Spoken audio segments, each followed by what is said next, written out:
Mesdames et Messieurs les professionnels de la presse nationale et internationale, je voudrais, en entame de mon propos, vous remercier sincèrement d'avoir si massivement répondu à notre invitation pour cette conférence de presse consacrée à la célébration de la Journée internationale du service public. Cette journée est célébrée chaque année le 23 juin depuis son adoption par les Nations Unies lors de la 78e session plénière qui s'est tenue le 20 décembre 2002. Cette journée est donc célébrée depuis le 23 juin 2003 par la communauté internationale. Cette année, au ministère de la Fonction publique, nous la célébrerons du 23 au 25 juin, ici, sur notre esplanade, sous le très haut patronage du président de la République, chef de l'État, chef du gouvernement, son Excellence Brice Clotaire Oligui Nguema.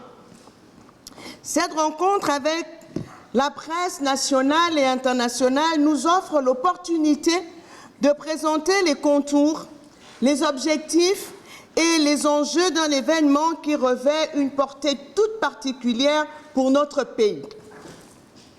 Au-delà d'une simple commémoration, il s'agit ici d'un rendez-vous institutionnel majeur destiné à mettre à l'honneur les hommes et les femmes qui font vivre quotidiennement l'État et assurent la continuité du service public au bénéfice de nos concitoyens.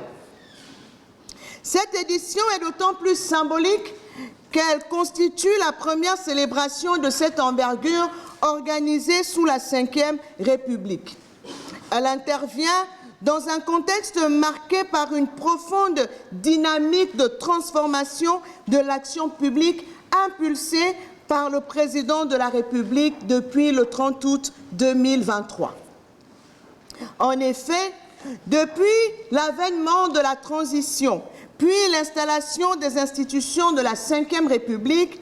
notre pays a engagé une vaste œuvre de modernisation administrative fondée sur la performance, la responsabilité, la redevabilité, la digitalisation des services publics et surtout la valorisation du capital humain. Le chef de l'État a fait un choix politique fort, replacer l'agent public au centre